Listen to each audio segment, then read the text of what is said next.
முதல்படியாக குமரி அறக்கட்டளை என்ன அதை பற்றி செயல்பாடுகளை ஃபஸ்ட்டு வந்து எக்ஸ்பிளைன் பண்ணிக்கிறேன். குமரி அறக்கட்டளை வந்துட்டு நம்ம ஒரு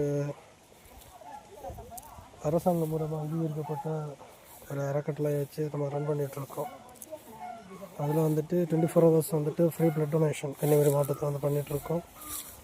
ப்ளஸ்ஸு இன்னைக்கு வரைக்கும் 8100 யூனிட் ப்ளட் வந்து நம்ம ஃப்ரீயாக வந்து கன்னியாகுமரி மாவட்டத்தில் மட்டும் கொடுத்துருக்கோம். அது மட்டும் இல்லாமல் கிட்டத்தட்ட 1 கோடி ரூபாய் வந்துட்டு குமரி மாவட்டத்தில் உள்ள மக்களுக்காகவே ஏழை எளிய மக்களுக்காக திருமண உதவி, படிப்புதவி, மருத்துவ உதவி மட்டும் பண்ணிகிட்ருக்கோம்.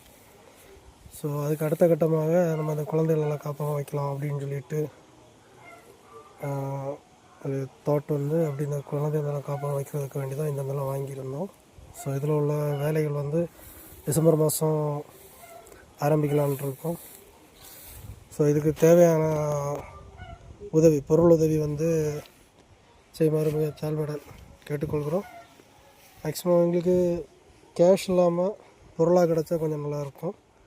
கேஷை வந்து நாங்கள் டார்கெட் பண்ணாமல் எங்களுக்கு பொருளாக கிடச்சாலே ஓகே தான். Okay, thank you.